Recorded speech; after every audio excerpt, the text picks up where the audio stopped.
elbows in. I don't ever want to reach forward. Anytime you reach forward, elbows are out, those feet, whether it's gi or no gi, they're gonna block your arms by going to the biceps.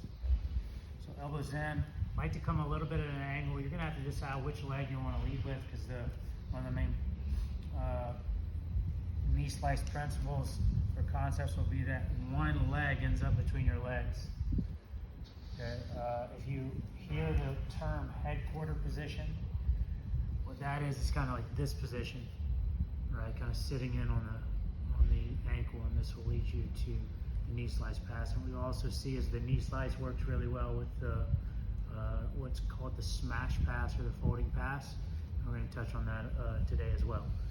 So we're going to lead with one leg. You'll also notice that, like, a lot of times you might enter the knee slice off of De La Riva, because once you push that ankle between your legs and step forward, you're in that headquarters position. Well, like we talked about when we're talking about passing concepts on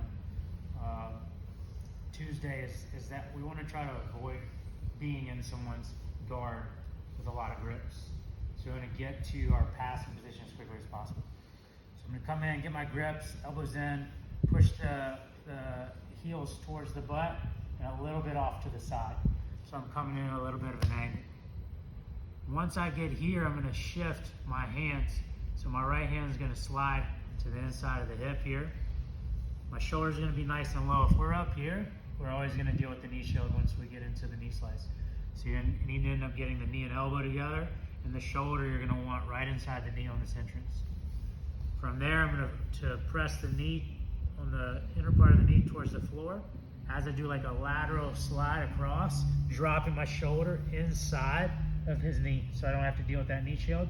My head's also going to get a little bit forward and low, so I don't have to deal with like a no-gi lasso. Someone who's flexible, they're going to constantly, bring this foot in front of the shoulder here. So to avoid that, we're going to try to get good head position and shoulder position, get angle here. All right. I'm going to drop my knee to the floor, looking for this underhook here.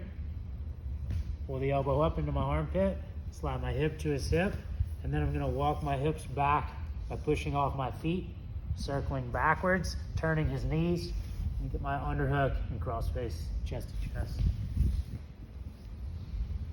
So here I'm coming in, a little bit of an angle, push the legs in, right heels towards the butt, and then adjust my arms as I shift laterally so my right shin can go right inside his right thigh.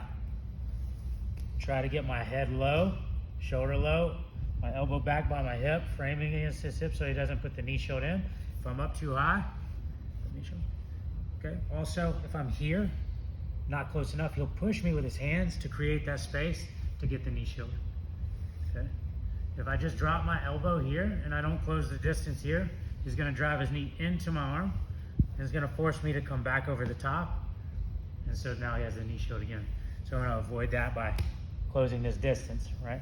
Catch that arm, elbow wedge in the hip here, underhook, right? Slide through, hip to hip, and then walk his legs back by walking in a backwards motion there.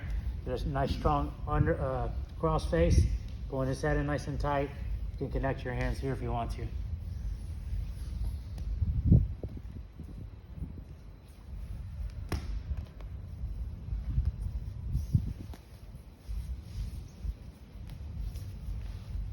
Questions, guys?